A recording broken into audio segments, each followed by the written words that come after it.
Is your VW Tiguan key fob not working? The most common cause is a dead battery. The VW Tiguan key fob 2010 to 2017 models uses a CR2032 battery, 320 milliamp hours. You'll need a small flathead screwdriver or a plastic pry tool. First, gently separate the two halves of the fob along the seam. Applying pressure at the keyring end helps.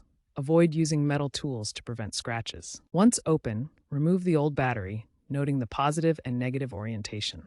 Insert the new CR2032 battery, ensuring correct polarity.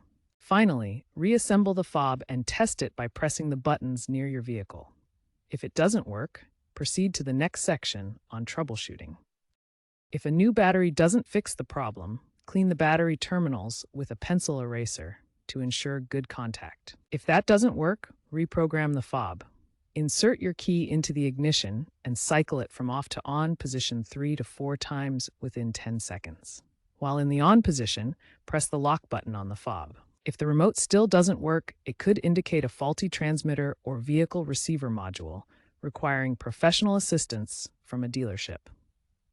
Remember to check your fob batteries annually to avoid lockouts. A certified VW mechanic notes that 60% of key fob issues in Tiguans are battery-related, with reprogramming resolving 40% of non-battery cases.